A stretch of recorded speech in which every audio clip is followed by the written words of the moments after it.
There was an ambitious man named Doeg the Edomite. He happened to see David when he went to the priest at Nob after he fled from Saul. Once David and Jonathan had determined that Saul was out to kill him, David fled, and he didn't have any provisions, and so he stopped by the priest at Nob, helped him, and he and his men went on. They lied to the priest and told him that they were on a mission from Saul that was very secret and they had to leave quickly.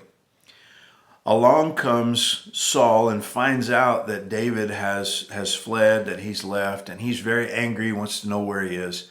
And Doeg speaks up. He says, I saw him, and the priest helped him. So Saul goes to the priest, and he's very angry, and he tells his servant to kill that priest and all the priests. And his servant won't do it, but Doeg is more than happy to oblige. He kills the priests and their families. And David writes Psalm 52 as a prayer and a lament and really an indictment against Doeg for what he's done. But David kind of sees himself as responsible for this. And so he says in verse 1, Why boastest thou thyself in mischief, O mighty man? The goodness of God endureth continually. So this is Doeg. He's a mighty man, but he boasts in mischief. He says, Thy tongue deviseth mischiefs like a sharp razor, working deceitfully. Thou lovest evil more than good, and lying rather than to speak righteousness. Selah. Thou lovest all devouring words, O thou deceitful tongue. So this is the mark of the evil person. He loves evil more than good. He loves to lie rather than righteousness. And a lot of this has to do with the tongue. Now remember, the tongue lets us in on what's going on in the heart. So out of the overflow of the heart, the mouth speaks.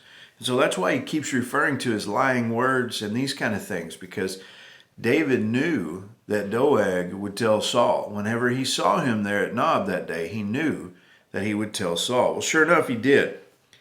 Verse 5, David declares, here's what's going to happen. God shall likewise destroy thee forever. He shall take thee away and pluck thee out of thy dwelling place and root thee out of the land of the living. Selah. And so you can see the image of a plant or a tree or something growing, being uprooted, ripped out of the ground. In contrast, verse 6 says, The righteous also shall see it and fear and shall laugh at him. Lo, this is the man that made not God his strength, but trusted in the abundance of his riches and strengthened himself in his wickedness. So the wicked man doesn't find his strength in God.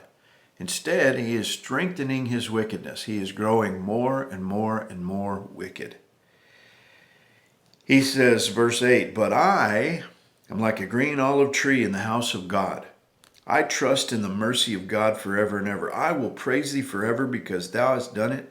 I will wait on thy name, for it is good before thy saints.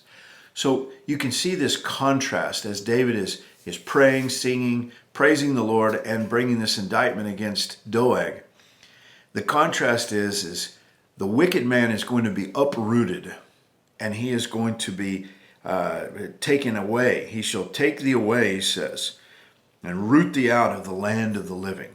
He says he's going to destroy thee forever. Not just destroy thee that you're done, but to destroy thee forever, an everlasting destruction that the Bible talks about. Now, the contrast to that is David. He says, I'm like a green olive tree. He says, I am in the house of God, because he trusts in the mercy of God forever and ever. So David is rooted down deep. He's a flourishing green tree.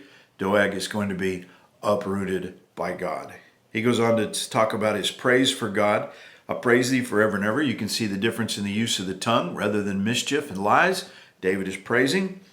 He says he's going to wait on his name because that's good. I just want to encourage you this morning. Put your faith in Jesus. Trust in him. And get rooted down. This reminds us of Psalm 1 that talks about being a flourishing, deeply rooted tree by the rivers of water.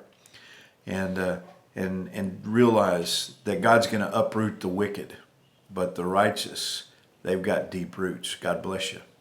Have a great day.